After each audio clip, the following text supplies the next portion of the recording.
I wanted to talk some more about future transactions. So let's go to more future transactions. You see we've got quite a few already created, and these are what I use to create all of the test data. So you just set your start date to like January 1st of 2025 and let it fill in for the whole year. It makes creating data really, really quick. Anyway, one thing I don't have in here is fuel. So got to gas up every once in a while unless you have an electric. So let's just put in $50 and we'll say it's every Friday. So we'll change this to weekly. Every week on Friday. So we'll save that. So now we see every Friday. And now we're going to select an item, choose an account to pay from.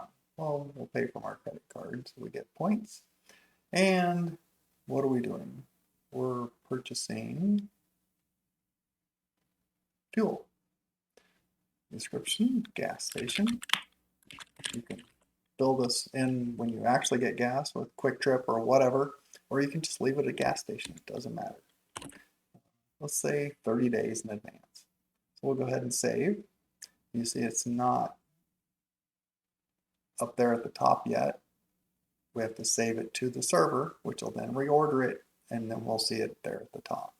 So now when we run this, because future transactions right now are run on the client side, you have to run them. Maybe in the future we'll run them on a schedule on the server, but right now you have to run them yourself. So do that every week, everywhere, whenever you want.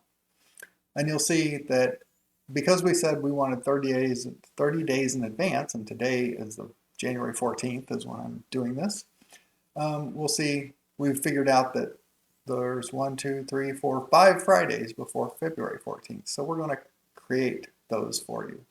So we'll go ahead and confirm that. And then it also, you see there's new ones coming up here for the gas station. And of course I had one already, so you can just delete that, close. And then if we go to our credit card, and we go to January 16th, there is our fuel. And then we come up to the 30th, the 23rd. Every week there's now gas. So that's how you put in future transactions so that you can see what's coming up. You can see currently on the 14th, let's say this one hasn't cleared yet. So this is what you've gone to the bank website, you've looked at the transactions, you click on them and you say clear when it's cleared the bank. It's no longer pending. So that's how you know that's like a final total. So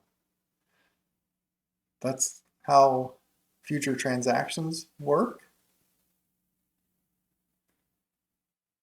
If we want to do a more involved one, like the home loan, we can go look at the house payment here.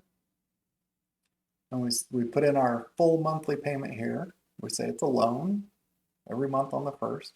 We're going to pay our loan account, home mortgage. We're going to pay it from our checking account. We don't have to enter any splits because Pennies-AI is going to calculate those for you automatically. So if we go look at the splits, you can see it's done the interest. It knows the principal. It knows the insurance and property tax because we told it when we set up the account how much insurance and property tax we pay per year. So it figures out every month. And then it calculates using standard rules, the standard formula, how to pay each house payment. It's generally close enough, pretty close to the penny. So anyway, that's future transactions. Hope you use them and get a lot out of them. Thanks.